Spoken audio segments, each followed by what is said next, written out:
S3E57. It's the best podcast on the East Coast. No limit, you heard me?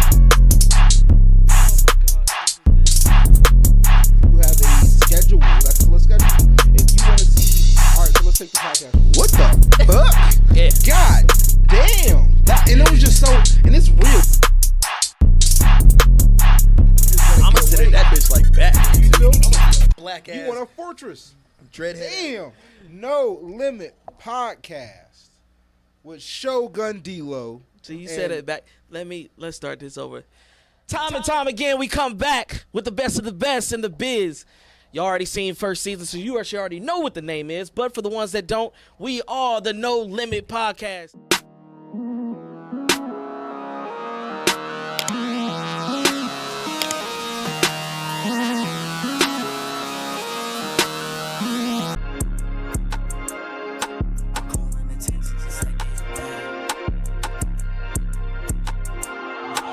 Calling attention just like Major Pain. But this ain't Damon Wayne, we major in every way. Now I can't complain, high as fuck off Mary Jane. Mix it with my drink, laughed at me back in the day. Now I laugh to the bank, fuck what everybody think. I know they love to hate, I'm just loading up to say. So I can go away and disappear like David Blaine. Y'all can keep the fame and all that clout you love to claim. How you claim you started shit when I left you with a starter kit? Used to think these niggas wrote their own shit when I started this. Niggas I looked up to needed help to write their song shit. That shit was disheartening cause I really put my heart in this. They just want the clout, they don't really love the art of it. I took a step back like, do I wanna be a part of this? Couple hundred songs on a hard drive. I've been thinking about this shit for a long time. But fuck, I'm calling attention just like Major Pain. But this ain't Damon Wayne, we major in every way. Now I can't complain, high as fuck off Mary Jane. Mix it with my drink, laughed at me back in the day. Now I laugh to the bank, fuck what everybody think. I know they love to hate, I'm just loading up to say. So I can go away and disappear like David Blaine. Y'all can keep the fame and all that clout you love to claim. Shawty say she love me, she don't mean it, she don't mean it. Shawty say she love me for no reason, for no reason. Okay. I'd be lying if I said that I believe it, I believe it. I'd be lying if I said I love you too. You just here to break me and I see it, and I see it. That's why I gotta keep it on the move. Shawty say she love me, she don't mean it, she don't mean it. She don't mean that shit. Shawty say she love me for no reason, for no reason. No, she don't. I'd be lying if I said that I believe it, I believe it. I'd be lying if I said I love you too. You just here to break me and I see it, and I see it. That's why I gotta keep it on the move.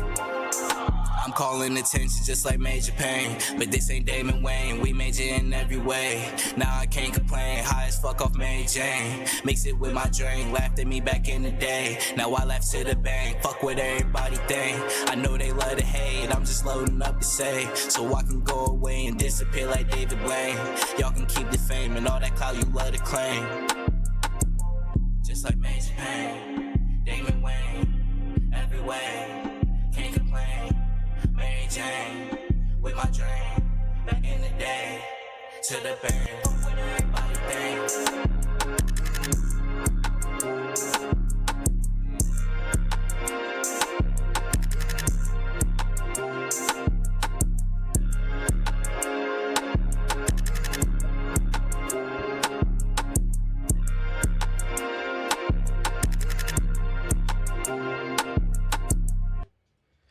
You already know what time it is, ladies and gentlemen of the 757. This is the best podcast on the East Coast. You're now tuned in to the No Limit Show with your guy, Just Ed, D-Lo the Shogun, and right beside me, I got Ace fucking Nami, Big Smoke. Ace, you already know what it is. you know what I'm saying? And over in the corner, I got DJ Young Tay, you already know, lock and tap in.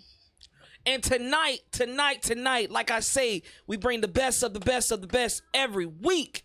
We got a newcomer, ladies and gentlemen, a new origin story, and he got fire music. I know y'all heard that song in the beginning. Tonight, we got Kid Q. What's up? Hey. What's up? Repping HOV Records. What's good with y'all? Okay. How we doing? Okay. Hold on now. HOV Records, man. Yes, sir. I think that just took me by storm off rip. Like, Hove? Yeah, like what's up with that? What's up with that? So HOV Records, that's just a little thing. Me and my boy, we started making music like started 8 years ago. just recently was like, you know what? We should be the label. Sign ourselves, make that happen. Eventually, sign other talent, stuff like that. So we just laying the groundwork. And right now, HOV Records got 5 artists on it. And You know what getting that's? things rolling. You know what? Y'all know what that sound like? Who came in here and said the same thing? Do y'all remember? Put you on the spotlight real quick. Yeah. Who said it? Yeah, homeboy. It was You know what I'm trying to say, bro. Yep, I'll take it for you. It was truly fresh. Yeah, about to say. Truly came in and said, started the label because he had that same mentality. You know what I'm saying? Do it yourself, promote your people. You know what I'm saying? To really put your click, do it. Sir. I got a lot of questions on that. For What's real. up? Yeah, What's go ahead. up? Take Talk it to over. me. Cause And before we start, yeah, that's another thing that I'm really here for. It's like I ain't about to gatekeep shit. Like everything that I know, I'm trying to put that out to the people. Like anybody that was in my position, because it's like if I knew what I knew now when I was 16, 17, first starting, shit. things would be a lot different for me. So it's like Oh, I'm gonna yeah, keep those same doors open for everybody else. So any questions y'all got about that type of stuff? I like this guy Shoot. already. Yeah, Sure. He facts. an This open about book. to be interesting for Yes, real. sir. Go Yes, ahead, sir. Ace. Take it over. 'Cause literally, I've tried it and whatnot. I can admit I failed a couple times, like trying to start my own label, sign artists that I actually fucked with and produced and whatnot. How do you actually get to a point where you can get these 5 artists you say Type shit. all to be like, hey, y'all individuals, but y'all gotta put We y'all own collective. effort in. And All right, so like, really, like, honestly, the best way to start with that is like finding people who want to do it with or without you. Because like, if you got people that's doing it without you having to check in on them, then it's like you always got stuff to work on. It's like I never really ran into a situation where like obviously I try to get my boys to drop more, but I never really ran into a situation where like I came to one of my artists or myself and was like, we need to drop a song. We got to make something real quick. It's like we got so much music in the files that it's like people that's dedicated to it, it's easier to work to a common goal. Because it's like individually we already trying to work to that goal. So now that we come in as a collective, it's like two different mindsets, but at the end of the day, it's like family ties. Kind of. At the end of the day, it's like a left brain and a right brain. Yeah. Y'all got you got different ideas on both sides, and everybody has their own unique qualities. But at the end of the day, it's one brain, one mind. You know what I'm saying? Hell I dig that. That's I like hard that. to get though. But That's it's why also I asked that. It's also like with that being said, it's also having the structure to be like, what is everybody's role? Because it's like not everybody does That what I part. do or my boy Nico does. That It's part. like the That other part. 3 of our artists, it's just straight music. It's like y'all don't gotta worry about the marketing, the promotion. It's like I'll handle all that for the time being, just until either they feel comfortable enough doing it themselves or until we get somebody in position to hire and do stuff like that. It might be down the road, but that's just temporarily the goal for real. Trying to get everybody on the same I fucks page. with that. I fucks with that heavy. Yeah. Yeah, I can definitely dig that. But what I think, I jumped the gun, ladies and gentlemen. This guy, he's interesting. Great music starting off, great convo before the show, and as soon as we started the show, it's just great energy, and I'm feeling it. But I did jump the gun. He's new. It's first time meeting him. I don't know him from a can of paint. So I think we need an origin story. It's time to take it back to time. You know what I'm saying? Hey. Who is Kid Q? Where you from?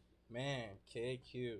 So I'm from a mix. Before I moved back here in 2010, I lived in Central Virginia, Lynchburg, Danville, 434 area. Okay. And once I moved over here, it's like a completely different environment, but I still got my ties, but I represent both. Like I like to make it known that I'm from both areas.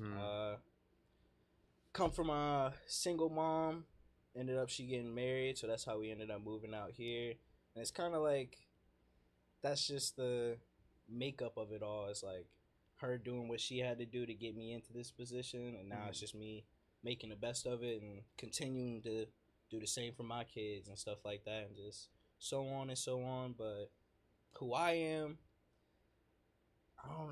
It's crazy. I'm only 23 and I'm still figuring that out for real. To be honest, it's Nigga, you good. yeah. That's You not even you good, bro. Yeah, I you promise got you. time. You got Hell you yeah. got a I bunch of just time. heard what I just heard. You got time. Appreciate First and that. foremost, Danville is wild because Facts. Danville and Lynchburg is wild because Thought they was racist. they are. Shit, Some they of them are. Yeah, I'm about to say. Yeah, they are. I used to live in the area. So Danville, Lynchburg. So you know about the Radford area, the Buena Vista, Damn. the Troutvilles, Yes, sir. yeah, Glasgow, and all that. Yeah. So that's that's crazy. around the neck of the woods. I know exactly.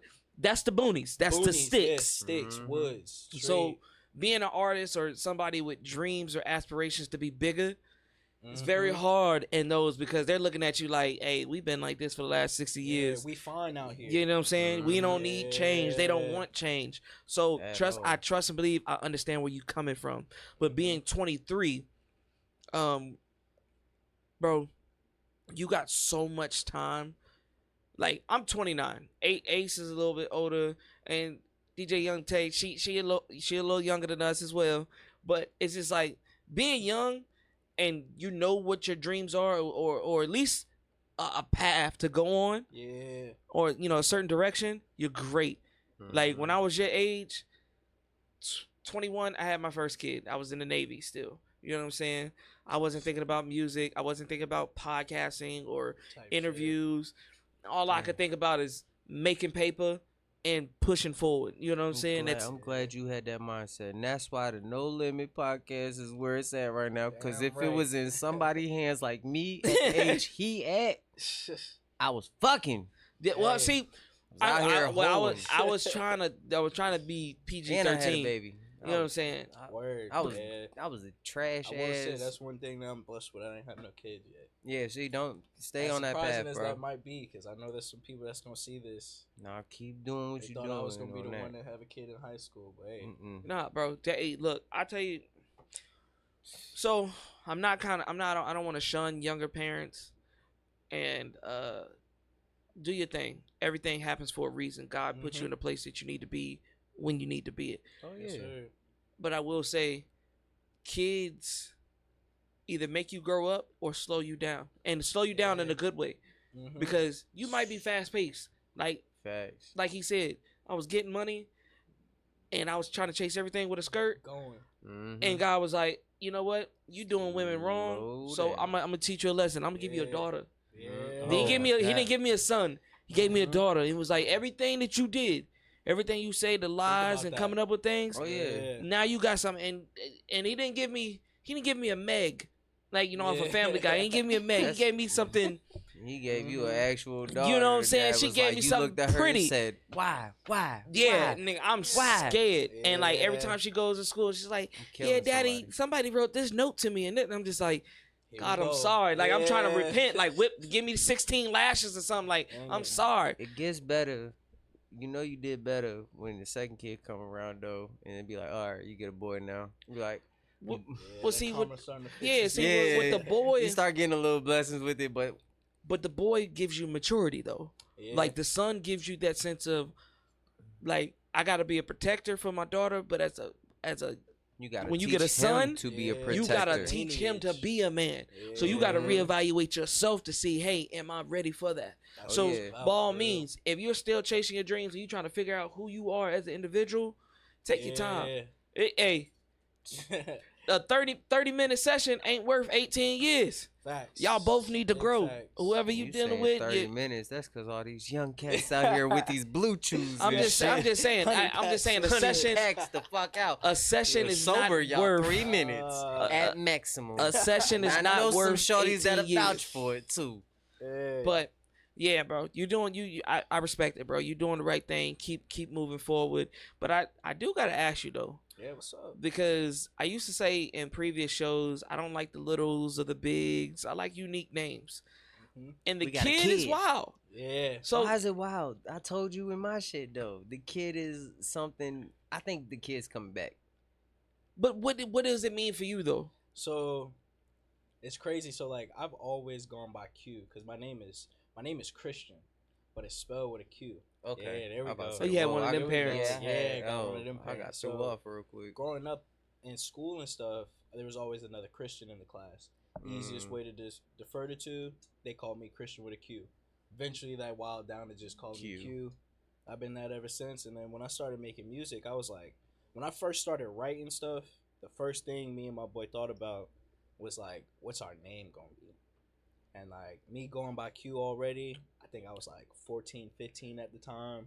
So like, I'm like, Kid Q, that just goes well. Now that I'm 23 though, I am looking on it like, all right, I'm gonna eventually have to drop the kid and just be Q. But that takes a lot of groundwork to rebrand and stuff like that. Because I will say, 30 it comes so fast. Damn right. I used to tell, don't look good. nigga, I used to tell people, I'm like, y'all old as fuck. And then when 29 hit, I was like, this is why I play. Yeah. This is different.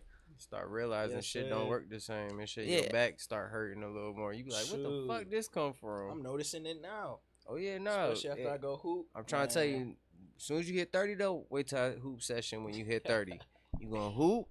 As soon as you done, as soon as you sit in the car, it start spazzing on your ass real quick. Oh yeah, I'm Norm. And you gonna be happy you in the car doing it and shit. Cause if it happened on the court, you would have been like, I would have never showed up to that court again. For a fact. But yeah, I like that, man. They get good origin story with that one. So describing your music, like who is an inspiration to that?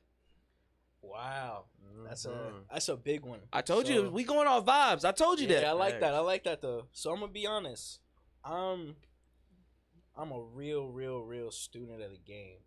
So like when it comes down to like who I take my inspirations from and stuff like that, it's really like a little bit of everybody. Like even people that I might not listen to or have on a playlist consistently.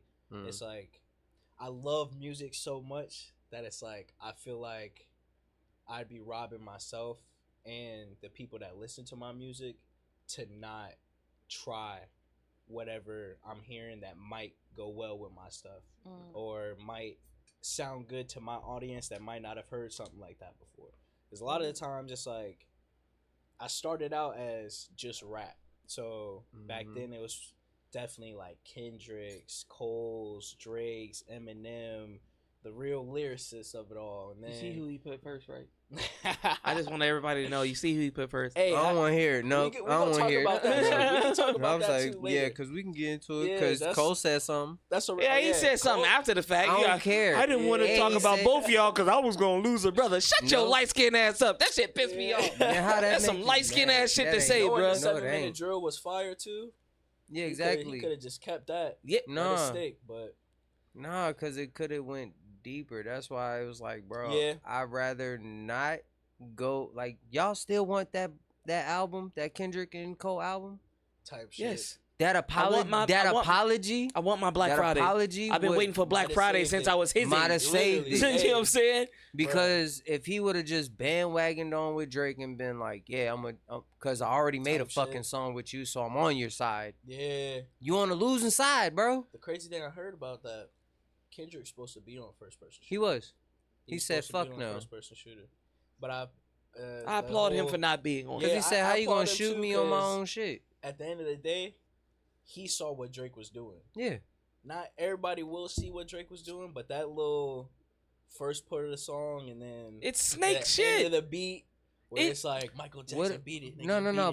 But think about this. What if, like y'all say, 7-minute drill is for Kendrick? What if actually it was for Drake? I ain't gonna lie. I think that was. It would have a lot of the bars would have actually. Your first one was your last one. That's okay. So it that's kind of goes into hits with his, because I feel like Cole really didn't pick a side. Like exactly, he was like both y'all wildin', but both y'all my niggas. No, and he said it. He said it in a song. I didn't want to do it because I didn't want to lose brothers. I didn't want to choose blood and shit like that. But I'm just like, bro, you saying this after the fact? Like people are trying to let it go. Like it's a whole lot of like Hitmaker had already put out like, yo, bro. Like ever since that beef, the rap game ain't really been where it's supposed to be for the male artists. And honestly, I'm okay with that.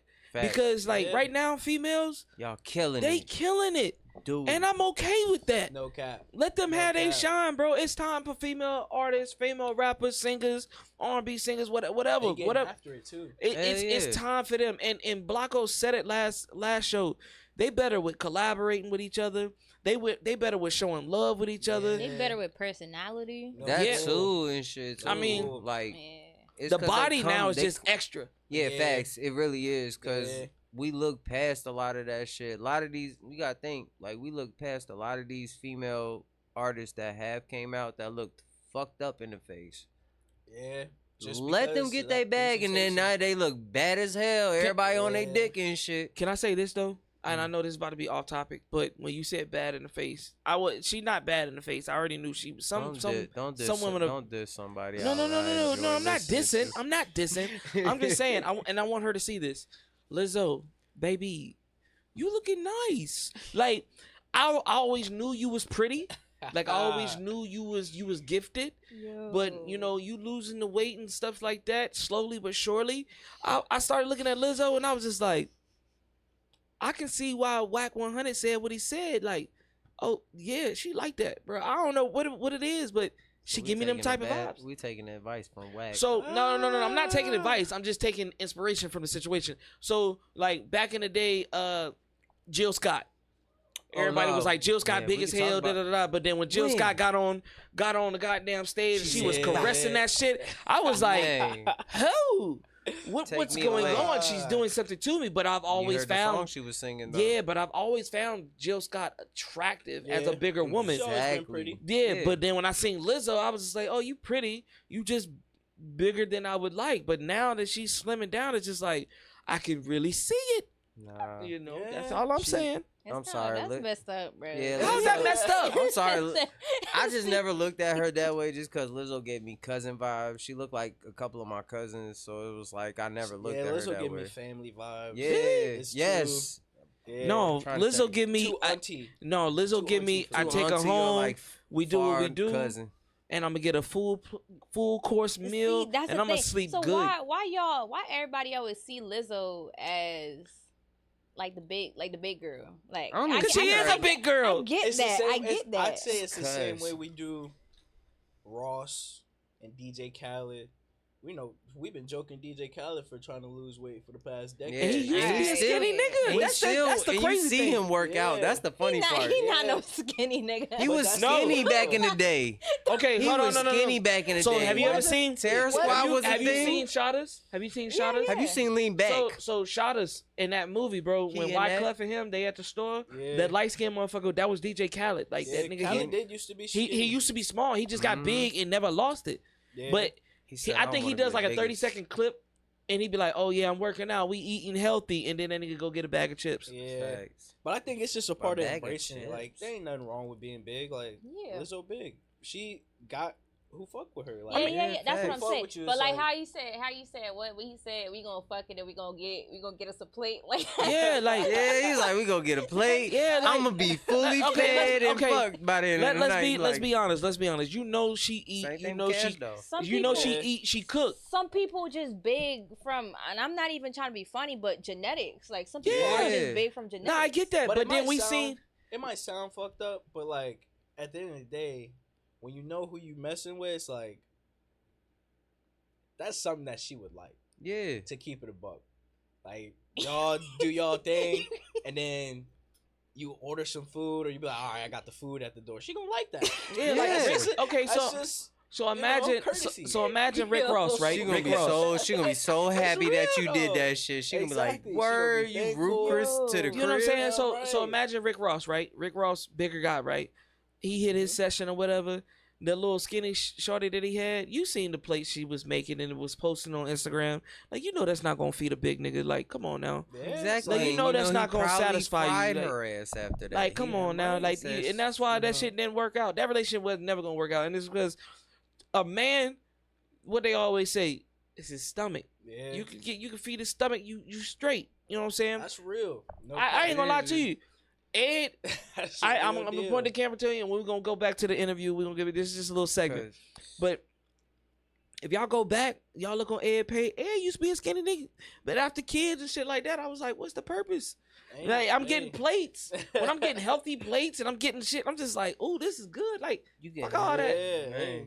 I don't care anymore. I wish I could be like that. Nah, man, shit. Ed, I'll probably get there eventually. I done had phases. Eventually, I'm hoping in my 50s. 50s. At that point, I mean, I He wouldn't said, say it's too "That late. boy." But nah, man. Yeah. Anyways, we went left with. But this is what happens on the show. When the vibe is there, the vibe is there. And I told you about that. I will say this though. You contacted me months ago, probably back in August, and we were trying to set everything up. Yeah. And I gotta respect your consistency with checking in, just like, hey, yo, bro, you good? You straight? Can we do this? Can we do that? And you know, we going back and forth. Yeah. I had an instance today where an artist, well, I was gonna look out for him. You know what I'm saying? He was same thing, consistent. I was like, hey, I'll look out for you, whatever, like that, whoop de whoop. And he didn't show up. He didn't have no communication. Didn't try to hit me back up. Da da da da. And like 3 hours later of me sitting in the studio, I'm just like, yo, what's up? And he's like, I had a family issue. I'm not gonna make it. Mind you, I mean, even if you didn't, I was sitting in the studio for 3 hours. Waiting. So he's been hitting me up constantly. When can I get on the show? When can I get on the show? When can I get on the show? And I told him, I was like, yo, it's 50 to lock in because now it's business. Yeah. If you put money behind it, I know you're gonna come. Soon as I told him that 50, homie was like, nah, I'm good, Brody. And I'm just like, why is that such an issue, bro? But it correlates to the last episode we had where artists sometimes don't really go or promote or market their craft. But I see with you really market your craft. Like even with us talking back and forth, I was watching your page. You didn't go silent. You didn't go ghost. Regardless of what the conversation we had, I'm watching. I'm like, damn, 9 days later, 3 days later, a week later, like you've been posting and you've been showing everybody your work, what you know, where you been at, the progress. I seen you in the studio. I've seen you on stage. Yes, I've seen you taking photo shoots. Like I think a lot of artists out here, they think content they need a 2-minute video, or they need a minute video, and it needs all the lights and the specs and all that.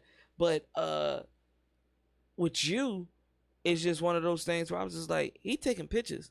You know what I'm saying? He just naturally showing people what he's doing. Yeah. And I respect that a lot. And really, that's what it's all about. Like, a lot of artists don't really understand, which I didn't understand in the beginning of it too, because it's like you just think it's just music, just dropping it. Especially if you drop it and you get views and stuff, you thinking that's all it is to it. But it's like, it's really a part of putting yourself in the positions to market your stuff. And it's like sometimes that comes with a price tag. And at the end of the day, it's like it's all business. It's like you're not gonna get on any real platform without giving some type of deposit or lock-in fee or something, just because it's like it's business. Like, you're not the only one trying to get on that platform. Exactly. So it's like, especially if you're trying to make it something urgent, it's like you got to show that you really want it. You got to show that you deserve to skip the line. It's like, and a lot of times, just it's not even about the money. It's about, like you said, it's like, I know once you put my money behind it, you're gonna show up. And it's just the mentality behind it. And it's I like, keep it low as possible right now, because just like an artist building their brand, they're building their fan base. The No Limit podcast is we building our fan base, our supporters, our name. And you know what I'm saying? Subscribe to that channel. Stop acting up. No, they've been. I will say they've been going up. They've been going up, and I do appreciate that. I'm gonna keep saying it until we hit a K or more. Hey, oh yeah, we had a Wait, K. no, not a K. Yeah. I meant to say smooth. what's the next number we trying to? I would say reach? 5. Five. We trying to hit 5K, bro. 5K. I would say 5. Yeah, 5K, and we get a No Limit cipher. You know what I'm saying? And that would be dope. I need that. We've had so many discussions of having like albums and mixtapes with the artists that we've had on the show, because y'all bring in this music, and I tell everybody, hey, look, let me get 3 to 5 songs. You tonight I think you sent like 6, maybe 7. Yeah. And I respected that, because it's just like, boom, if this don't work, I got this, and this. I respect that so much. And like I said, it just impresses me, because you're so young and you're taking your craft seriously. Appreciate that. You know what I'm saying? And you have so much room to grow and so much more to learn. But it's the fact you're building your foundation. So when you hit 25, everybody, you might have a name change by then, but everybody gonna know who Kid Q is, Yeah. rocking the scene, rocking the show and stuff like that. Damn right. That's what it's all about. But Yeah. what I want to do, the co-hosts they can figure out everything, figure out their questions or whatever. I want to ask you this: Major Pain. Yes, sir. Fire. Tell me, and I wish we're missing a member tonight, and she hasn't even seen the movie. But you mentioned some references in the song, and I like that. Yes, sir. Oh shit. Yeah, you remember that? boy. Y'all remember that, right? Yeah. My bad. That shit like a PTSD Yeah, moment, you know what I'm bro. saying? That golden tooth. Yeah, could you Man. explain like Major Pain to us before, So yeah, honestly, with that song, it's actually crazy. So I dropped my first album in 2021, and since then I started doing some alternative just to expand my discography and stuff like that, really establish myself in different lanes. And that was one of my first songs where I came back to like rapping, like on some, all right, I did the alternative for a while, and then a lot of the times I just let it come to me, and I heard that beat and I was like, all right, bet, that's what we gonna do. And that was the first thing that came to mind was Major Pain. And just thinking about that, correlating, initially the Major Pain Damon Wayne reference that came first, and then the context of the actual song was just like, we major in every way, like what we doing, how we doing it. And then it's like the verse was just me talking about mainly my mindset of why I took my hiatus, why I kind of fell back from like just the rapping and did mainly alternative, why I came back, just a good little reference of all that. And I chose kind of Major Pain because he was kind of like, y'all seen he was. So and, yeah, I mean, he was had all the militant. dummies Like in check, you know? I'm No training. offense, you know, I'm whatnot. trained in one Like, area real shit. and putting into another, and now I gotta pick and choose. Once I got comfortable in another one, Yeah. now I gotta pick and choose. Can I have that balance? Yep. That's And why I was like, I'm calling attention like Major Pain, but this ain't Damon Wayne. We major in every way. It's like we major in alternative music, we major in just rap. I just started doing a little R&B and stuff, but like that alternative pocket is really where the expansion can come from, because you can really do anything in that pocket. And that's really just what the stance on that was just like, all right, we popping back out like Major Pain, and we gonna have some fun with it. We gonna do our thing, but we gonna make our stance known. We gonna take it serious. and I definitely respect that. What I will do right now though, We got here y'all tomorrow. do y'all have questions, or y'all want to play another song and then take over? I do have a question before you play another song. Go ahead. What's up? My question would be, like how you was talking about your name change, right? How big do you think you gotta be before you could actually change your name? Because you just, like you said, you've been putting out, you got your fan base growing at the moment. How big do you think you gotta reach? Because I mean, you could lose a lot of fans with them trying to find you and they can't find you no more. Yeah, so really, so like with that, it's like a double-edged sword, because on one end, it's best to do it as soon as possible to get that rebrand, so that everyone that knows you as the original name can go ahead and see, oh, he changed it to this, changed it to that. But it's also a part of going through, like, that's where it comes on the marketing and managing side of things, where you really got to go into all your accounts and change the name. So like, for example, with me, it'd be easiest for me to do is just go to all my major platforms like TikTok, YouTube, and stuff like that, and just go in and just take off the kid. So now that anytime they go to my profile, they'll just see Q. And then after that, the major thing would be contacting my distributor, working out something to where I can still have all my music uploaded under my licenses, but have either a new name, because some distributors, they can't necessarily just change your catalog, but if you start uploading music under a new name, all your catalog can switch over to that new catalog. Or it might be an instance where you tell them, all right, I want all my stuff to be this specific name, and then they do the groundwork, which does take a good like 2 to 3 months, because it's the same way with like dropping songs and stuff. You got to deliver it to the stores first. They got to approve this and that before they can submit it to the stores. Then once it's submitted, it takes anywhere from 1 to 3 months for Apple Music to have it all updated, Spotify all updated, stuff like that. So really, it's not necessarily how big do you have to be to change it, because it's best to do it as soon as possible. But really, I think whenever it's comfortable for you, like even if you're not even thinking of a name change, just do you, because at the end of the day, what they know you as is what they know you as. It's like Lil Wayne is still Lil Wayne. Yeah, like Kanye still gonna be fucking. Yeah, You feel me? so it's like So I'm gonna give you 2 props though. I'm gonna give you 2 props, cause like, yo, bro, you intriguing me tonight. that's Very, what we here you know, like you know the stepping stones, you know the procedures of how to do what you do.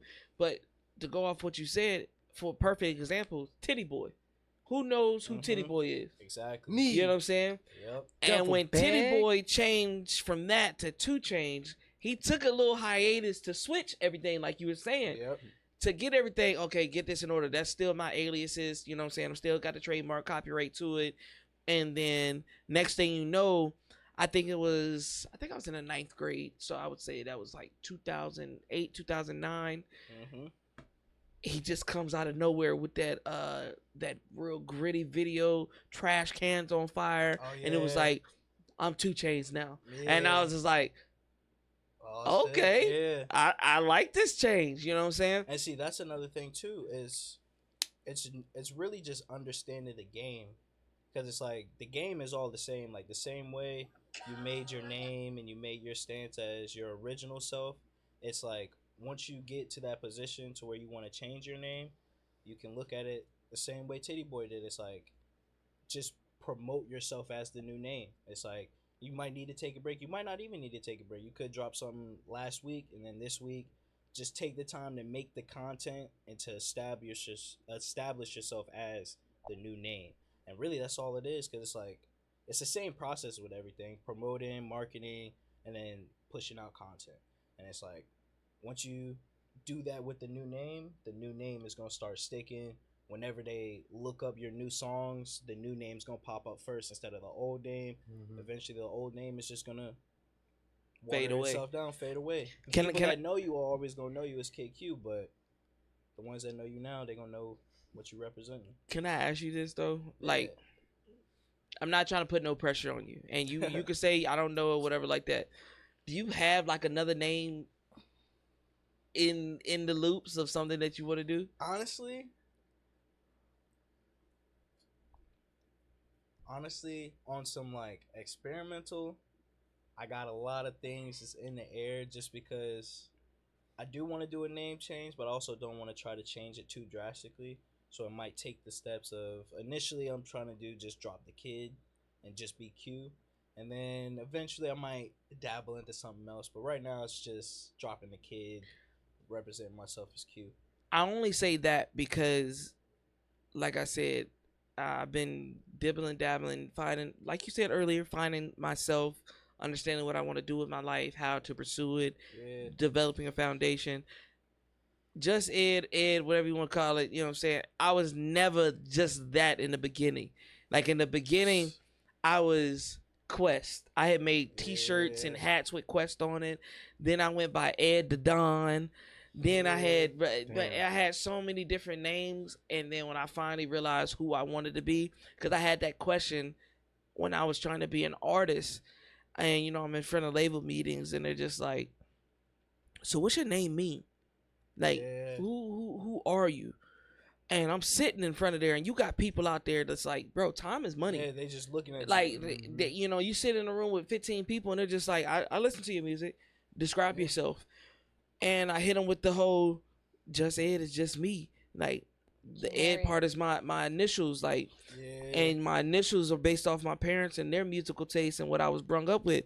So when I say just Ed, without them, I couldn't be me. So it just boom, boom, boom. And they were just like, bingo, you got it. You ready. And I was like probably 25. You know what I'm saying?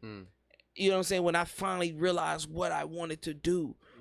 And I was like, yeah, this solidified. I'm not changing. Like, this is what it is.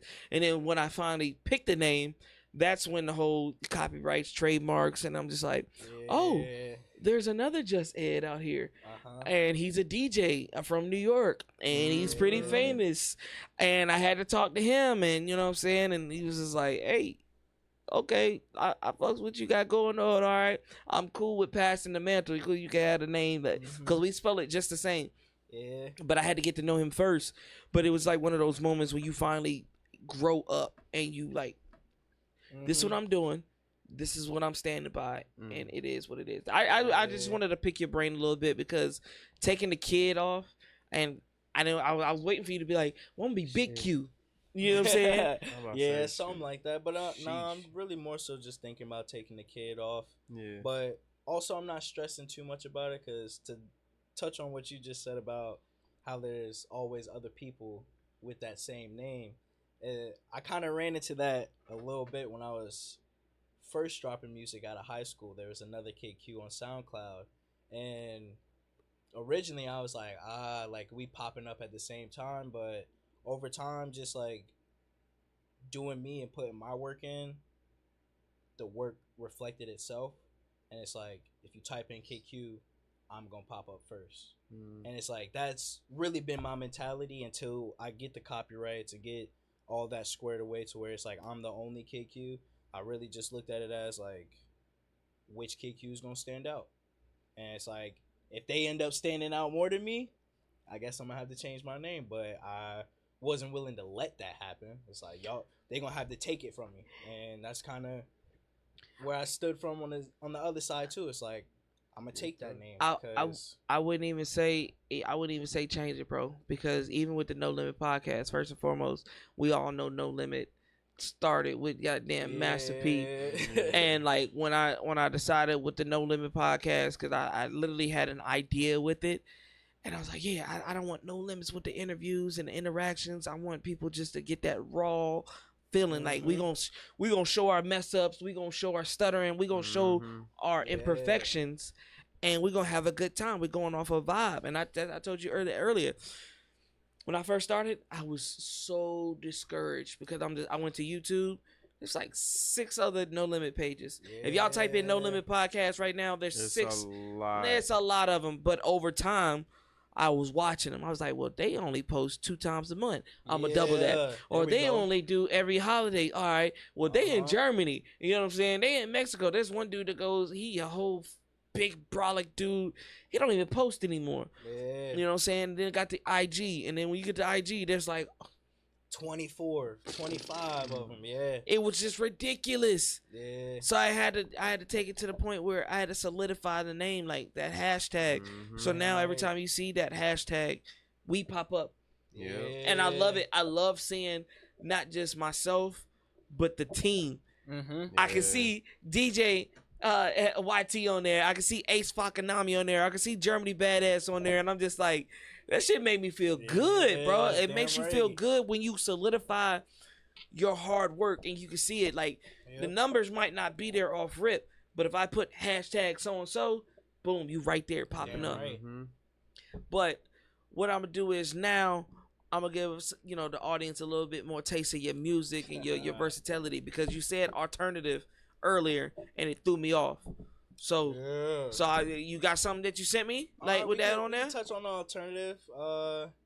Let's see. Scroll up a little bit more.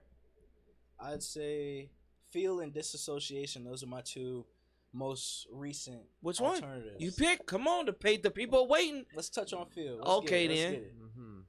It's one of those. How do you feel? Bulldog. Bulldog.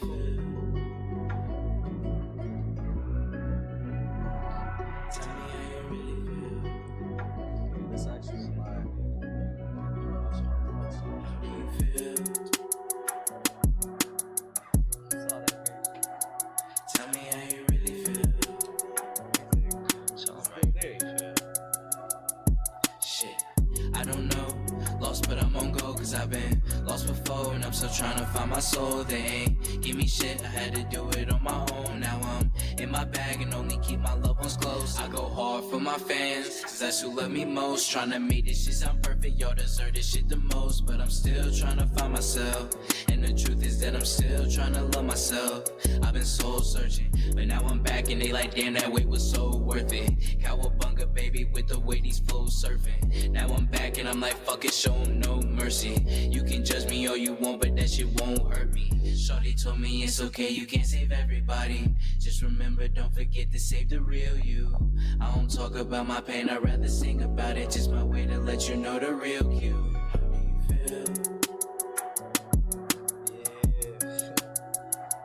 Tell me how you really feel. Tell 'em how you really feel. Shit, I don't know. Lost, but I'm on go, cause I've been lost before, and I'm still trying to find my soul. They ain't give me shit, I had to do it on my own. Now I'm in my bag and only keep my loved ones close. Do you feel? Tell me how you really feel. Shit, I don't know. Lost, but I'm on go, cause I've been lost before, and I'm still trying to find my soul. They ain't give me shit, I had to do it on my own. Now I'm in my bag and only keep my loved ones close. Yeah. So we got it, ladies and gentlemen. We got it. We got it. We got it. We got it. We got it. Who wants it first? Because I already got 3 questions on the bag. Who wants it? I'm giving y'all. Just take it. I got it. It's cool. Go ahead, Tay. I'm gonna say, okay, number 1, song was cool. So when you draft into like your alternative side, who would you say you take inspiration from? Because it's giving a little peep, you know. Yeah, go ahead, facts. say it. Yeah, definitely Peep. Mainly X. I get a lot of comparisons to X, Okay. which I highly appreciate because I highly regard X as an artist. So like, I don't like to compare myself directly, but whenever somebody gives me that comparison, I'm like, I appreciate that because a lot of that side of my artistry came from him being so diverse and me being like, you know what, I could do something like that. And then started out trying something like that, and the people that fucked with it told me keep going. Started making an album about it, and then on my intro of my first alternative project, I got like, it's probably at like 130 something now, maybe 120 something, but it's at over 100,000 views. And since then, I was like, shit, it works. So that's really my bag. And like the approach I have to it, I really just let it come to me. Like I do a lot of my music. It's like I've kind of fallen out of the aspect of like being like, I have to make this type of song, or when I hear a beat, it has to be this type of way. It's like really it's however I feel. So it's like instead of trying to navigate emotions, I'm just pouring the emotions onto the beat. So most of my alternative stuff, it just comes in a time of my life. Most of the time when it's cold, it's kind of like seasonal.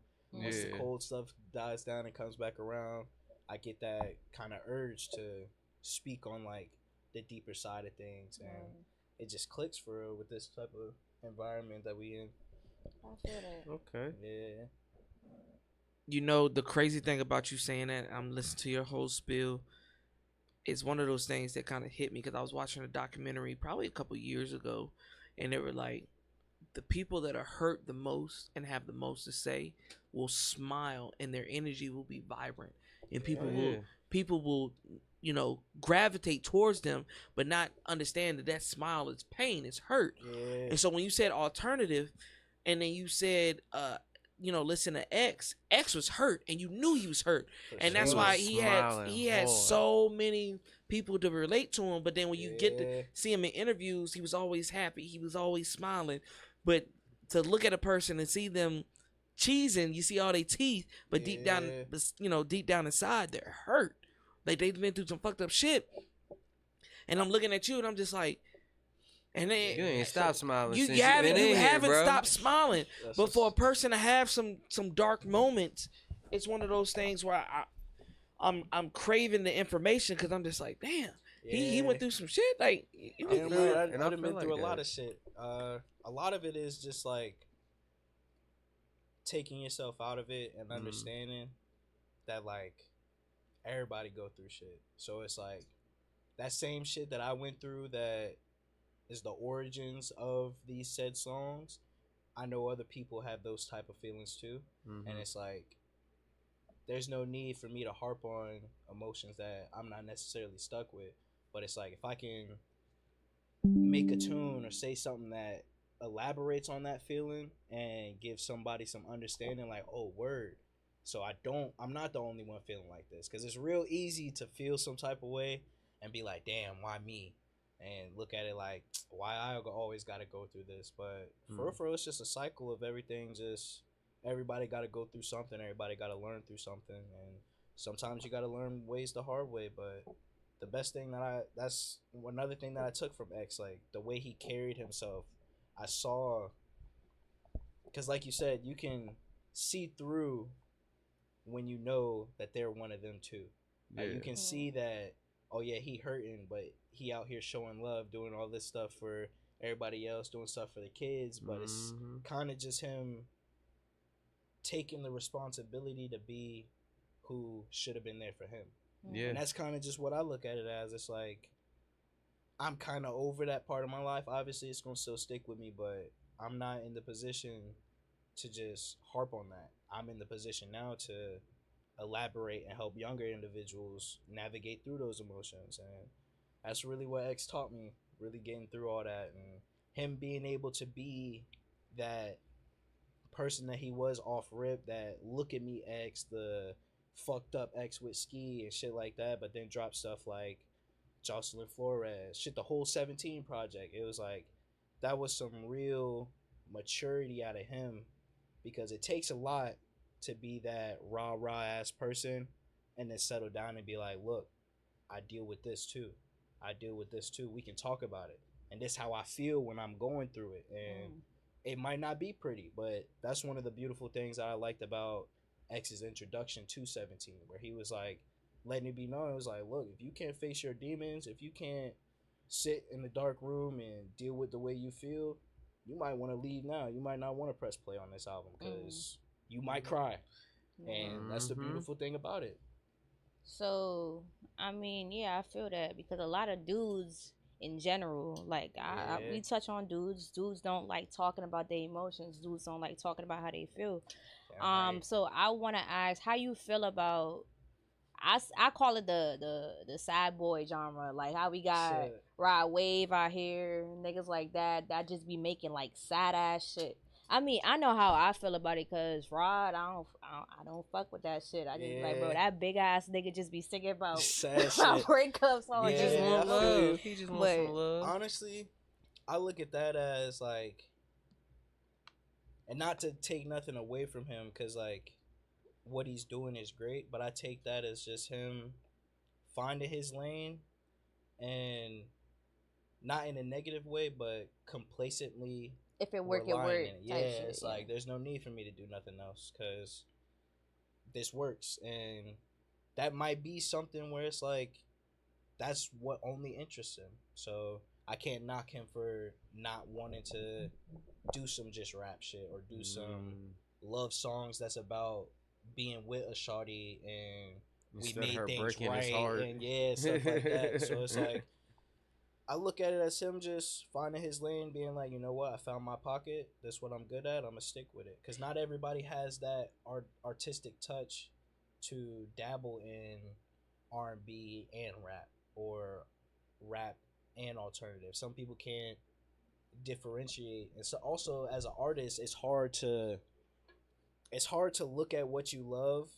Like for example, when I was started out rapping, it was just strictly rap, lyrical rap, like trying to do all the metaphors and double entendres and stuff.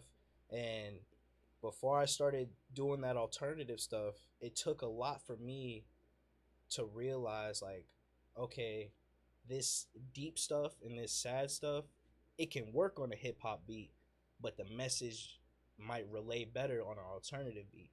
And it took a lot of maturity for me to be like, you know what, let me try this, even though this isn't what I want to do, or isn't what I thought to do initially. This could work too, and it just panned out to work for me. So like, that's kind of one of those things where each artist differentiates, because there's artists like Drake, but then there's artists like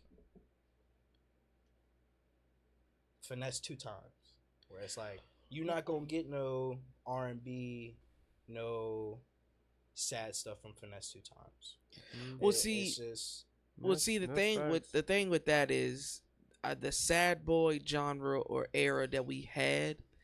I think it opened up a lot of people's eyes. Like we had the Lil Peeps, we had the Mac Millers, we had the X's and all that. Like we had it, and we were in a vulnerable state, and it was okay for guys to listen to that music and females be like, okay, I understand, I get it. Like the drug use, the alcohol abuse, the you know what I'm saying, the even the sexual abuse. That's crazy. That's crazy though. We were used to it, and we were ready. And I think the world was ready to open up to it, and we could let go of drill and gangster rap and drug rap, and we was like, hey, fuck it, this right here is winning. Like the Trippie Reds, all that is winning. But you know what happened with that? He's the only one that's still alive. They started Ski Mask, he's still here too. I'll say he's not dropping shit. Because he was personally the thing connected to all them that like but it hits him different than it hit Trippie and whatnot. Like Trippie, like he understands the whole thing, but Ski. But what I'm saying is different. that era, what happened with, we weren't used to it. We weren't accepting depression. Accepting people losing individuals. The world wasn't ready for it. We some individuals were, but the world itself was like, oh, okay, all right. So depression is a real thing. People really do go through things and they want to talk about it. So when we finally accepted it and we were ready to rock with it, the individual artist passed away. So I would feel like we need right now, if guys were to take back over any type of lane in the industry, right now, like I said, I love females and what they're doing in the industry, but if the guys were to come back, we got to be vulnerable. We got to be open, and we got to show not just the protection, I got to make money side, and I do this to females, and I do this, because right now we see what happened to the motherfuckers that get paper, that got power. They getting burnt out and they getting dropped. Damn right. The government, the law enforcement, they getting dropped. The guys with powers, RICO cases, all them getting dropped. We need that moment again, the SoundCloud era to take back over. And this time we appreciate it enough where we give these artists a platform of flowers so they still here. You know what I'm saying? Because we lost a lot. Yeah. In a span of like 2-3 years. And they were dropping like flies. Yep. Do you feel like they just felt comfortable to drop that type of music though, because they didn't really have that platform yet? They was on SoundCloud shit. So do you feel like that was kind of part of the reason they was comfortable like opening up with these songs? And I definitely do feel like that was a part of it, but I also feel like, speaking from someone that like really, really heavily connected with that type of music and what they were saying and stuff, I feel like it was definitely on some like, I don't got nowhere else to go to talk about this stuff, and fuck it. Like I feel like it was just some like fuck it shit. Like I'll put it up here. Sound good Cause I mean, think about the platform itself. SoundCloud wasn't as big as Dat Piff or mixtape.com. Like it wasn't as big as those.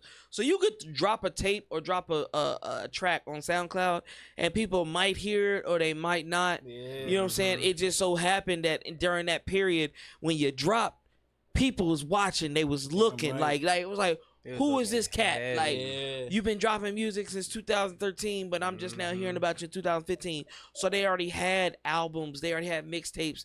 So by the time they did get became a fan of X and Trippie and Juice WRLD, it was just like boom. It was too late. It was already there. It was like boom. You know what I'm saying? So, but it also shows their foundation and their footwork and whatnot, because this is a free platform. You're not making no money off of dropping this bitch. Damn right. So you're literally, that's why I was like, that was like the perfect platform at the time, because you just looking for everybody to look for your shit, and everybody at that time it's just was. about listening and sharing your talent. That's all yeah. it really And to was. touch back right on what you were saying, like that era, it was just a lot of I don't give a fuck. Like, Yeah, I but am we doing wanted to these hear it. drugs. Yeah, I am feeling this way, but it's like it was kind of like a stance on things where it was just like, shit, I know I feel like this. Talk to some boys, I know they feel like this. Right. Shit, let's put it out there, make it known that we feeling like this. You real for And that. then it also came to a point where it's like once they started doing that, and once they started seeing the effect it had on people, like people coming out the woodworks of like, because everybody that makes that type of music knows how it feels to like feel alone. And it's like once you drop something like that, the people that connect with that music oftentimes also felt alone. And once you see that effect that it has on people, bringing them out, and now they feel comfortable coming to a show and being out in front of everybody and being around a bunch of people and not feeling uncomfortable because they got stuff going on, it's like it just creates a good environment for everybody to Real really shit. cultivate and be like, yo, damn, I do deal with depression, or damn, I do feel bad about cheating on this one girl and she left, or some shit like that. It's like everybody go through it. And that's one of the that's one of my favorite parts about the music shit and like being an artist is that like you don't always have to be Mr. Tough Guy, Playboy, like Facts. shit, to keep it a buck. And this might be some sauce, but like you might get more attention and more of what you looking for by trying to be that tough guy, Playboy. You might get more of that attention by spitting the real and being like, yeah, I'm a sad boy. Like, I'm a lover boy. It's And like, that's why we still listen to J. Cole, because he Ain't it? said that shit already. He said instead of talking about the diamonds and pearls, he said, Yeah. bro, Yeah. you got a 9-to-5. Nah, Rap about we- that we- shit, we bro. not- Rap okay. about I'm tossing dough in the air, and you don't even realize I'm talking about delivering these pieces at Okay, Marcos. so let's not hesitate or Metaphors. confuse the audience out there. Like there aren't artists like that we listen to. They have their market and they have their target audience that they preach to. Yeah. So it's just not. The world sees mainstream as it's just different. Like we Yeah. see social media right there makes you mainstream. Right. But at the same time, those artists that's real speaking about that spill or really, getting into their feels and really talking to their type of crowd, they got their type of crowd. They might got 50,000 fans, and like we talked about, a couple shows ago, nigga, 50,000 supporters and fans that fuck with you. Yeah. You can make a set. you can Yeah, make a bag, you everybody- can make A an little image bit. off of Damn this right. is that. Yeah, everybody got their own lane because at the same time it's like I'm not no Kendrick listening type of, you get what I'm saying? Yeah. I'm kind of J. Cole, but you can't catch me listening to no Baby because that nigga don't rap about shit that I go through. That nigga always singing Wait, about money. Hold on, you said Lil Baby or Da Baby? Lil Baby. Lil or Baby, Da- Lil Baby. Lil? Okay. Lil Baby. I'm about to say I kindly I understand. feel like that he a got little some bit. good songs because he Oh, got yeah. albums where he really singing about some feels. You feel me? Oh, yeah, but when he shit. really rapping about some shit, that nigga always singing about money, bitches. You get what I'm saying? This nigga never Yeah. said he came from no struggle, nothing. This nigga always I rapping about mean, money. I mean, might if mention the you struggle. gotta think about it, he mentioned a little bit of struggle. He from- always rapping about bread though. And yeah, I can't, because I can't, you gotta I can't think relate. where I people, can't relate. but you gotta think where did we find him? Yeah. I mean, I We feel that. found out that he was Thug's plug type Yeah. shit, plug friend type shit that he knew was out And there he- doing it. I'm do be not saying, gonna like- lie. When I found him through his bitch because I always used to watch her Instagram. You Oh, feel Jesus. me, Jada? Hey, yo, that's Everybody, crazy. she was Instagram famous. Everybody was on Jada dick. Swear to God. So that's how I found him. But I mean, everybody had their own way of finding people. You feel me? But from what I known and from what I seen with this dude, He was a bum. he always been a baller. This nigga always yeah. had See? bread. He said a bum. Yeah, I thought she was going. I thought she was going to expose some shit. I was about to say, baby, follow the bum. fuck Like, that shit. I don't want to hear that's no how more it goes songs. I don't sometimes. want to hear nothing else, That baby. nigga- Jada said you was a bump. No, It's like, that nah, nigga but fuck always that. had bread because even the point where she was at on Instagram and shit, she was not gonna be fucking with no bum ass nigga. Yeah. You feel me? So it's like I can't relate because you don't show where you really came from. You don't show. You get me? I only relate to real niggas who talk about real shit. Like, for example, J. Cole, he talks about some real shit. Kendrick go a little overboard for me. That's my taste. He go a little bit overboard for me. But J. Cole, like, real shit. I would say, pockets. yeah, I would say Kendrick is one of those intellectuals where he's not gonna give you just a street route. He gonna give you history, like he's gonna give you the blueprint of how things started and how the culture got fucked over and how we are used. Like we get Cole to say a little bit of that, but But Cole don't stay on that. He'll be like, I'm getting back to me personally. He talking about a personal thing, and like that's where we even being from Fayetteville, which is the country ass city in North Carolina. I understand certain instances where he's talking about roads and cities and stuff like that. I get it. But Kendrick is one of those. That's one of the reasons why he got a Pulitzer. Like, you know what I'm saying? Is because, like, nigga, you talking about some shit that would be forgotten in history. Yeah, I ain't never knocked the nigga. I'm just saying personally. You feel me? And his type of shit that he does alternative. You see what I'm saying? So I see what he's getting at. Like, he's not sticking to one thing. He's talking about the real shit. So that's why I was kind of pinpointing that. I was like, I really fuck with music like that. You feel me? Like, you pinpoint from the ground up. You showing where you coming from. You giving the real. You talking about, what you got going on. And never forget where you came from. Real shit. That's the same thing when we, like how he said he listened X, Peep. Like, all these artists that literally have passed away, but have been a massive influence on him. Like, if you look up anything from X back in the day, and you still can find stuff from when he was like 13. He was fucking wild, bro. And it wasn't because he was a wild individual. It was because nobody gave that little man structure. So he just said, fuck but we'll give it to the little RTs, though. I'm about to say, bro, Lil RT honestly is the epitome of an example of somebody that been around bullshit and people that don't give a fuck around about you, but you got famous and now you've been around Castanet, you've been around all these other people. He's not the only one though. It had another little dude that was coming up that I about always to say, used shit, we can talk about Lil Zaza. Some shit, We can talk about Zaza. That's Jack Harlow's little fucking niece. Well, hold on, because I feel like we're gonna go on the tangent again. Yeah, you're right. I feel like we're going on the tangent again. But I will say this though. So with everything that we said, who is your target market? Who do you speak to? This might sound real crazy, but whoever needs me, for real. Like, I don't really. The way I think about it is like you're like a gust in the wind type shit. I like like that. You gotta ask the take question. You gotta ask let me drop this sad song. Yeah. Whoever finds it, finds it. Yeah, it's like that's kind of what it is. Cause like I use my feel and how I feel as like a compass to like what needs to be put out.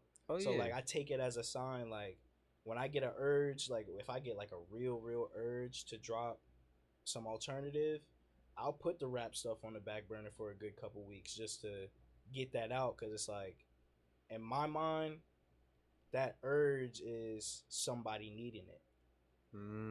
Like the Disassociation song, believe it or not, that was a song that just came up out the blue. Like, out of nowhere, I was working on the album, and that song came up, and I was like, this one of them ones. And I recorded it. Held on to it for like a week or two while I was still working on the album. Then I just put it up on YouTube.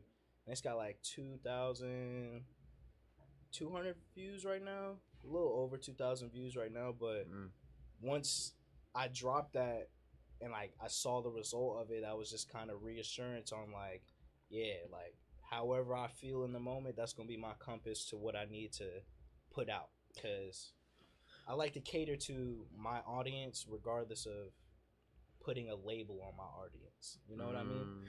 Which was crazy because when I listened to the song earlier, I was like, first and foremost, it's a mix.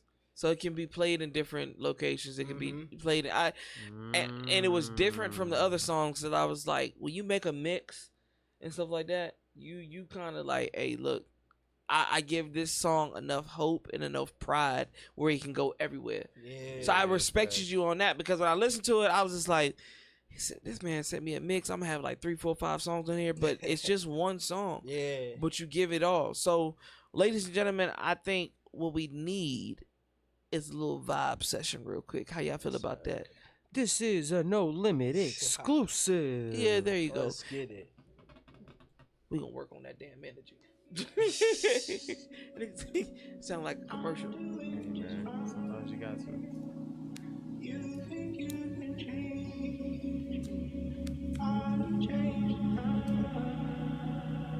I stay awake until the first glimmer of sun hits the horizon.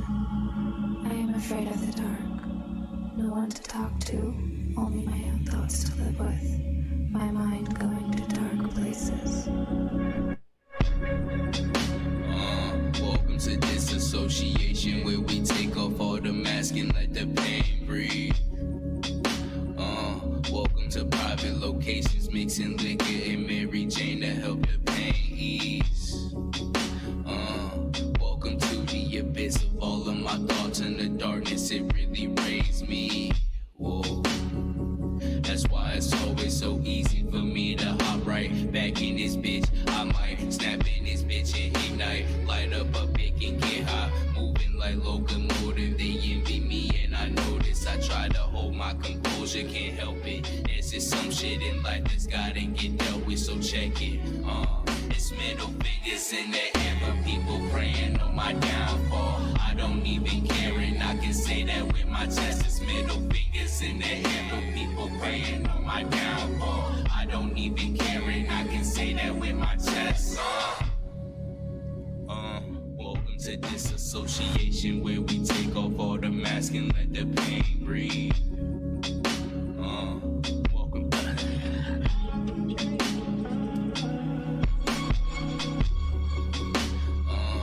Welcome to the abyss of all of my thoughts and the darkness, it really raised me. Whoa. That's why it's always so easy for me to hop right back in this bitch. I might.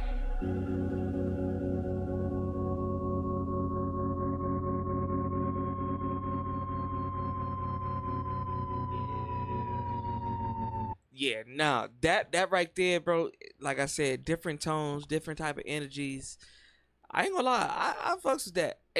To be honest with you, I think somebody that's sitting beside me right now has that type of energy on a track that he was trying to promote last week, actually a couple days ago.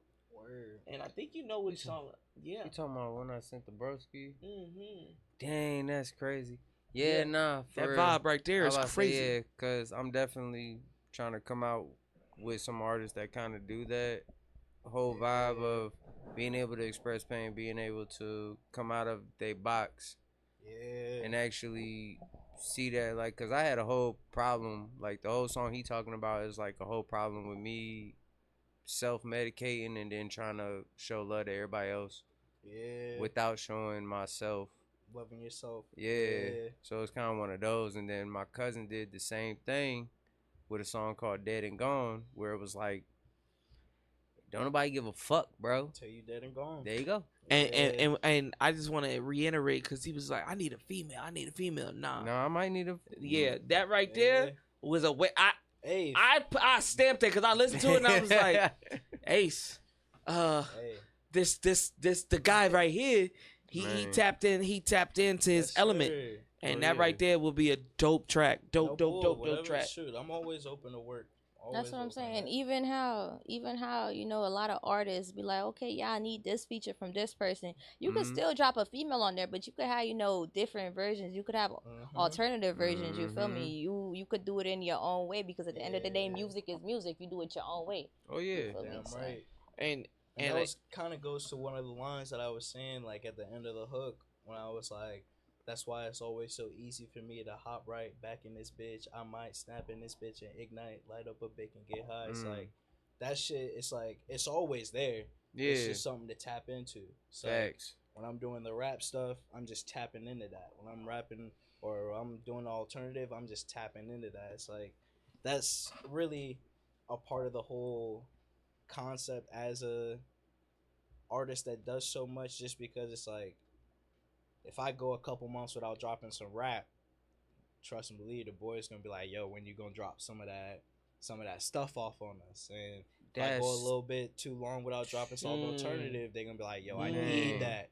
No, it's that's like- this is an episode. Not, because that's something that pisses me the there you fuck go. off. I knew he was bro. gonna say something about it. Man, no, because I done been with groups. I done been with individuals. I done been, hey, yo, we all individual artists, but we all supposed to promote each other, Damn keep right. each other going and shit. And I've gave motherfuckers the foundation to rock out Mhm. and only asked for a little bit of knowledge back. Don't nobody give a fuck what I've been dropping. I'll be like, bro, I shared like 3 albums of your shit Yeah. off the fucking love. And them shits is 3 years old. Yeah, that's another thing too, bro. That's kind of one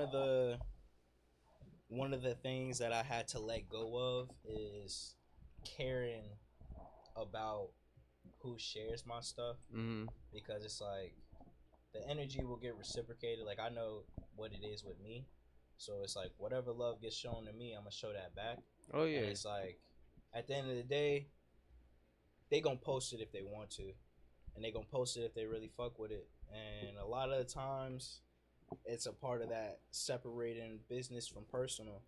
And It's that's like, I got some of everybody's my problems. friends that like they be slacking on promoting my stuff, but it's like it's just a part of separating your life and being like, well, shit, that just might not be what y'all fuck with. Y'all might not fuck with that type of music, so you might not want to put that on your story. I feel like that's a backhanded ass compliment for real. it is. It is. Cause- though. He's 'Cause still if you showing might- respect though, You to his showing me people. respect, but at the same time, it's like, bro, if you fuck with me, share supposed to be it. pushing You my supposed to shit share too. this shit regardless. If you yeah, you can't say that. No. You can't I'm say saying that. if you already know I'm a dope ass artist, you already know I make good content. I do what I'm supposed to do. I'm heavy into this shit. Consistent work is being put out and made. Yeah. Why is it that the people that kind of do the same, I'm gonna say kind of, cause y'all niggas don't take it seriously for shit. Type And shit. that's just You can see that's it, just yeah. bopping off of what Flacco said. A lot of people will sit there, don't take it seriously, or they Yeah. gatekeeping. It don't really matter which way you take it, but it's like, why y'all can't just share? Yeah. Share And the that's shit, just- post the shit. You ain't gotta say nothing. That's just a part of. I've been on my not phone the whole understanding- time this interview sharing shit. Oh, okay, Yeah. so hold on. So what I will say to this, there's a difference between showing love and just posting. I Yeah. personally, and over time, I used to be like that. I used to have homeboys where I'm just like, damn, bro, you see me posting clips. You see I'm posting this. Why can't you just like it or put a heart Envy. emoji or do this or whatever like that? But Envy. then it's not genuine. It's envy. Yeah. It's just not genuine. I feel don't like want it's a it if lot it's of not. envy. But there's one thing. There was this line that Dirk got in this song. I'm pretty sure everybody know it. Who was like, something. That's my dog. But he'll post Lil Baby's music, but he won't post mine. But that's my dog for sure. That's my dog for sure. And Yeah. it's just like, it's one of those things where it's like, you just gotta take what you can take. And Oh, yeah, no. understand I what only- it is for real. I only say that, right? I only say that because I got a lot of homies that could collab with the page, and they automatically think I'm going to post it. But if I have a message or I have a foundation of what I'm really trying to push out, Yeah. some things don't equal out to Line. what I got going on. It's like this, so I get where he coming from because I could do it from my standpoint, right? Like I'ma just say it from my standpoint. I feel like where he's coming from is if you're my friend, regardless if that shit ass, if that shit not. It's like if you got a kid. Yeah. Your kid don't give a fuck if your music ass or not. Your kid love you, so they love your shit. You feel me? Exactly. It's like you got family members. They don't give a fuck if your shit ass or not. They love you as a person, so they So gonna they- fuck with your shit, And they right? know the message. And you I putting understand out. where you coming from. You want your friends to be genuine. You don't want them to give you that fake love because you don't want that. But Oh I ain't yeah, made they it gassing yet. your head. That's how you get Yeah. niggas out here rapping like ass because Exactly. your homeboys gassing your head and that shit fucking dog ass. Like, and it fucks up the game. yeah, the but ecosystem. at the same time, right? If you got genuine love for somebody, right? If they embarrassing theyself at the end of the day, There right? you go. Yeah. You gotta be that person to let them know, okay, listen, this one probably not it. I'ma still post it for you because I'm your Yeah. dog and I fuck with you and I Thank see you. what you doing and I see what you trying to do. You give them like constructive, you feel me? Criticism. That Yeah. exactly. But do I'ma that. still post it. And me as somebody who I get where you coming from, and I get where you coming from. That's all I'm trying to say. It's Yeah, like there's same. two sides to everything. Yeah, No, because I done had people, bro. Like, it's fucked up to say this, but I've had Virginia producers, and I'm gonna say this out now. It's a lot of Virginia producers that don't genuinely fuck with Virginia artists. Facts. Y'all fuck with out of towners. That shit wild as hell. Y'all fuck with people that moved here when they was fucking 12. I've been here my whole fucking life. And I had to go out of state to California, New York, Texas, Florida, North Carolina, South Carolina to build my foundation with producers out of fucking state that came back and shown you love. And you know one of them. Shout out to K-Rob. Literally came back and show love to my state, even though my state won't show love to me. Yeah. But it again, bro, it be like that sometimes. Like it's just one of those things where I realized dealing with people, not everybody has the same suit. Like, you know what I'm saying? It's one of those things that it shouldn't be like that, but it just is. It just shouldn't, is, but bro. it is. Like, Yeah. I put it like this, bro. I'm gonna get real personal. Shit that we gonna talk about off the show. Yeah. Got a homie. Yeah. Got a homie, bro. That we been locked in. Like, literally, I've been in his corner the whole time. Like, I've shown you love. You know I've shown you love. Like, but when everybody else that you show love to, that you think, oh no, they got my back, but I still pop up, don't do it for you, and I still help you out. Yeah. And then you go around, and even on this show right here, I show you love. I tell people about you. But then when you get around certain people, or just in my face, period, you don't give constructive criticism. You give hate, animosity, jealousy. So at that point, I don't want you to share my shit. I don't want you to talk. I don't want you to talk high. Like, you know what I'm saying? If that's the type of shit that you want, don't give it to me. But I will say this: there's been plenty of times where and I respect you for it. Yeah. You'll post some stuff and you'll tag everybody, and I look at it and I'm just like, I like it, I love it, but I'm not gonna repost it. I know where his characteristics is. Yeah. I know what his meaning is, but me reposting it is just redundant. Yeah, I was like, You know what I'm that's saying? redundant. That type of Yeah. shit is redundant. But when you see somebody actually caring, or not even caring, but they say, I see what your vision is. We done had bad episode, good episode, great episode, viral episode, already off of me being here. I shared all fucking four of them shits. And people don't reciprocate. And I don't take that from them. Like when I first started this, and quality was bad, didn't have a lot of views, didn't have a lot of followers, still don't have a lot of followers right now, but I got people out of the followers I do have. We've talked to 75% of, so I would say that's big rooms.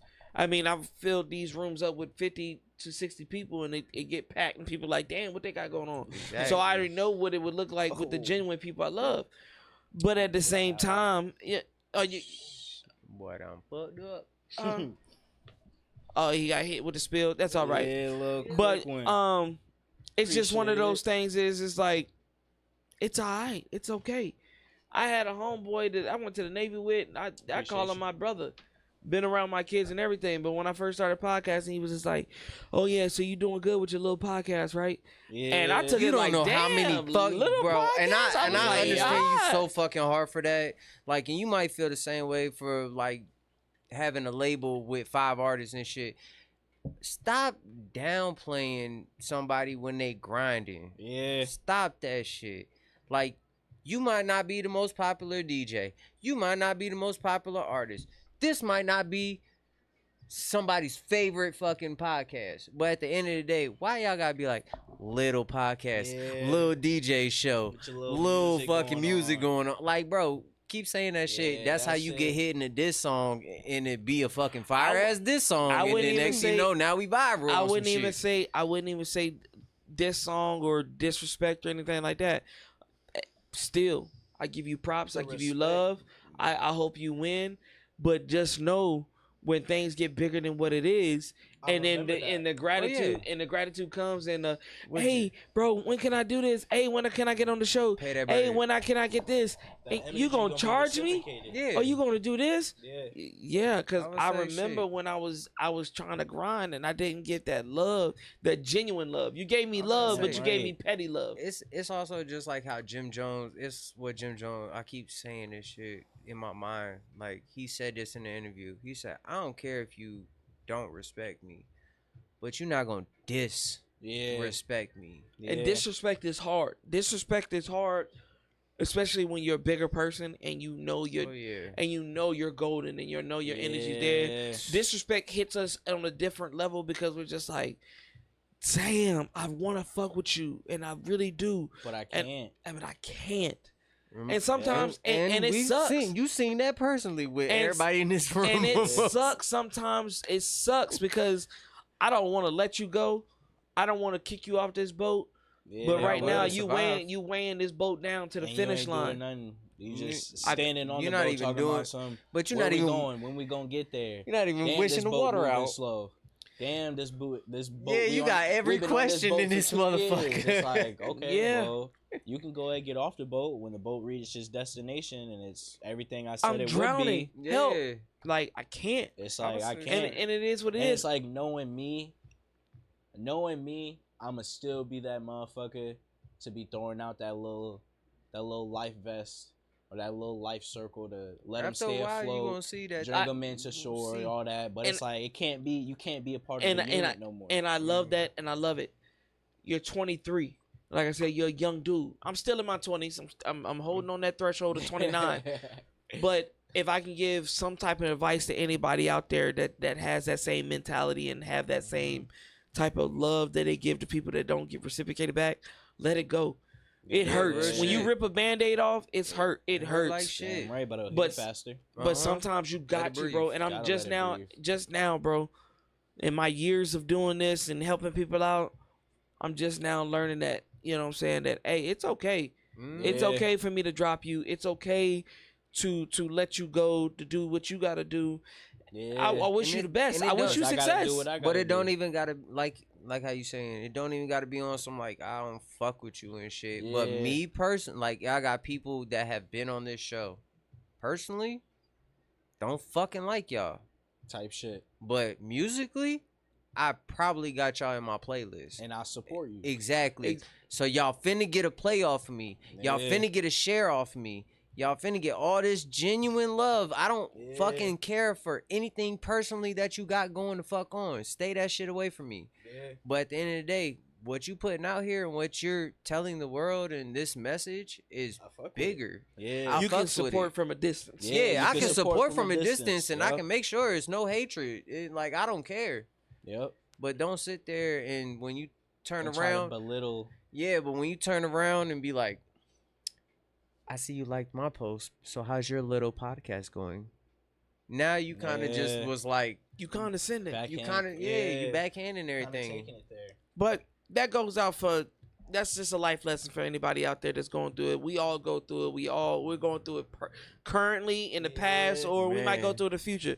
This is just steps to, it's okay to let things go. Going through Yeah, it and getting- real shit. But what I want to do before the show ends, I kind of want to understand your background when it comes to doing shows, because like I said, I've seen the pictures and stuff like that. How's your experience on stage? Wow, man, I love that shit so much. That's one of the biggest return on investments. It's just being able to get on stage and perform music Hmm.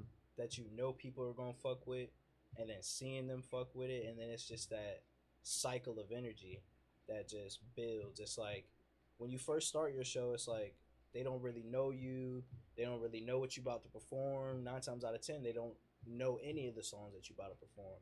But once you start that show and you deliver that energy, they can feel it, and it's kind of like a machine for real. It just reciprocates. It's like you give that energy to them, they give it back to you, and it's the next song, and it just keeps building and building off of that.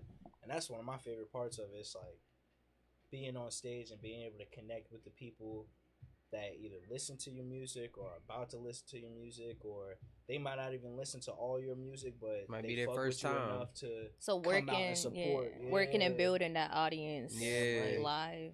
I feel And it. shout out to my boy Kev and Rock, because they was the ones that first put me on to doing shows and stuff. They brought me out. They throw little, not even a little events. They throw nice big events, and they bring out like 10 to 12 artists almost every time. And most of the time it's like a showcase where it's just everybody come out, bring your crew, and we all just gonna vibe out, and we gonna have our set times to go on and get off. And So that's a hard thing to do too. that was kind of the foundations of me getting on stage and stuff. And I shout them out all the time, because now I'm at the point to where I can do a show for whenever it's actually in the maybe later interlude. That's one of my rap songs, and I talk about it. Shout out Kevin Rock for putting me on performing at shows. Now the kid can do a show on the whim, on the go. Like, I'll say, where can you whenever I find want them? to. Because we got to know where to find these people. Because there's Oh, a lot of yeah. people that don't, they be saying I can't find the show. Like, 8 million all booked up. This person all booked. Like, where can we find them? My boy Kev on Instagram go by Loser Kev. My boy Rock, he go by King Rock. They also go by Tribe. Their showcase events, they go by different names. Most of the time it's Tribe. They got a lot going on. They got producers. You can get your music video shot. You can work with them on songs, etc. Kev got an album coming out soon. So like, just look him up on Instagram. I respect that, because That's you putting them on, even with your interview, you putting them on and you showing love. That is what I was talking about earlier as genuine love. That's genuine reciprocation of like, hey, look, I fucks with them even if they're not here. Now that's what I fuck with. Right. So what we're gonna do is, before we end the show, we're gonna listen to Maybe Later. Oh yeah, this one of them ones. This one of these tracks that I like to do on my albums where I'm just spitting the whole time. It's kind of like a Drake timestamp, or when Cole just randomly drop a single and it's just him. It'd be spitting. like no hook, just me straight bars and then oh yeah. Yeah, kind of like a statement. Yeah, set the tone type shit. And I fucks with it. So what we're gonna do is we're gonna play Maybe Later, and we gonna check it out. Me personally, y'all gonna see my big ass run across the stage because I gotta use the bathroom. But it is what it is.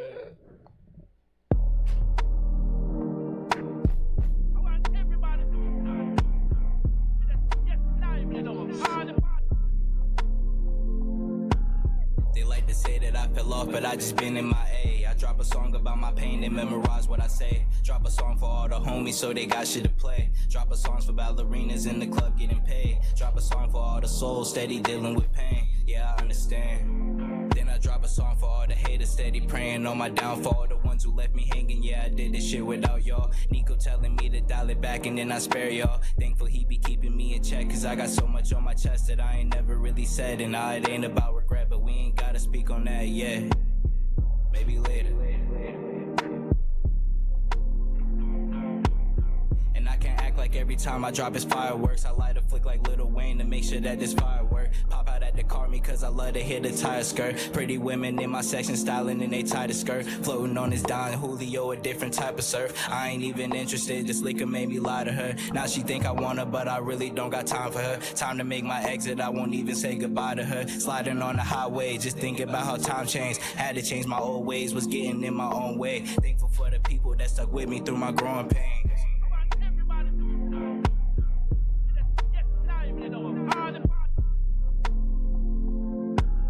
Thankful when mama taught me good, I learned the bad on my own. And I hope it didn't hurt you when I had to leave home. I know it did though. That little boy you loved and raised, mama, surely he's grown. I had to flip that fucking switch, I had to get in that mode. And the ones I love the most saw my heart turn cold. Shout out Kevin Rock, they put me on performing at shows. Show up early, sit back, study learning the ropes. Now the kid can do a show on the whim, on the go. I pop out, I rock the mic, I got them still wanting more. And I'm so locked in, you wouldn't know who the bros. And it ain't no fucking hook, yeah, you know how it goes. When I get on instrumentals, open up all these doors that I tend to keep closed, but in my music it shows. Throwing rocks in the glass home, people can't handle what they did shout. Couldn't help it back in that mode, I'll give you my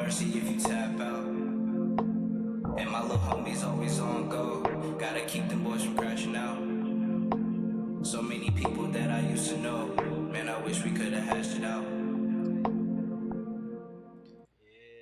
Those little messages at the end of the song have been Yeah. crazy this whole episode. Facts. I love it.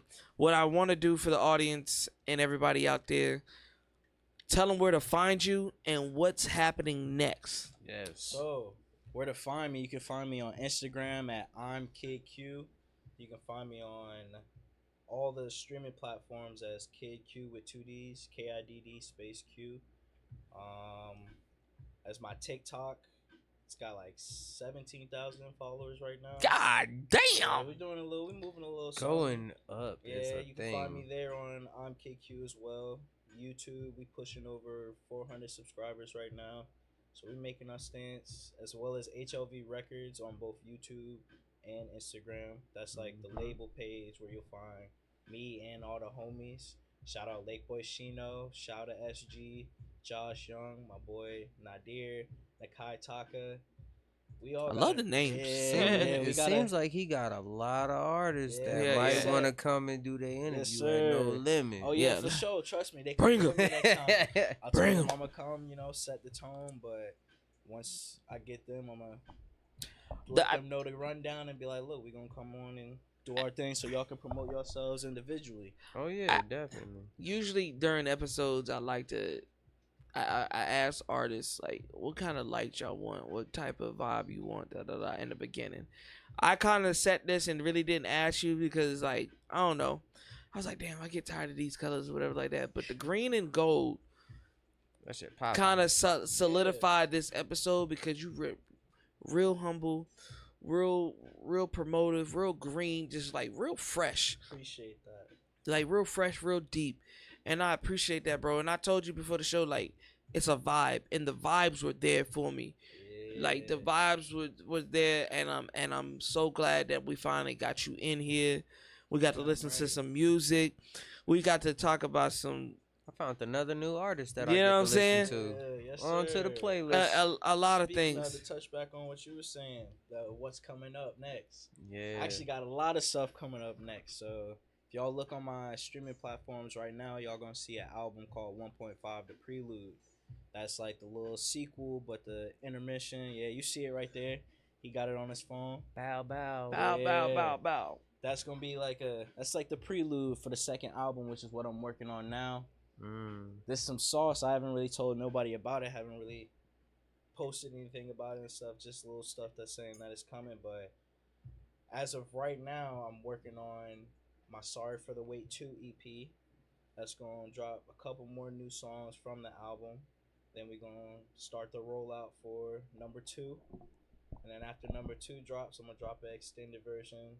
Either extended or fully loaded. I'm still working on the name, but that's going to be the full recap of from the first album to the second. It's going to include the singles, the Sorry for the Wait EP drops. So that's a little something. I got 3 to 4 projects coming out before February 25. And that was a No Limit exclusive. Stop playing. there. Yes, sir. Yeah, I Got fucks with it. y'all. Yo, like I said, this definitely deserves a part 2. I want to see you grow a little bit more. Facts. And then we're going to bring you back because I know the experiences are going to be so crazy, so wavy. And I'm waiting for the project just like everybody else. This has been an experience that I needed.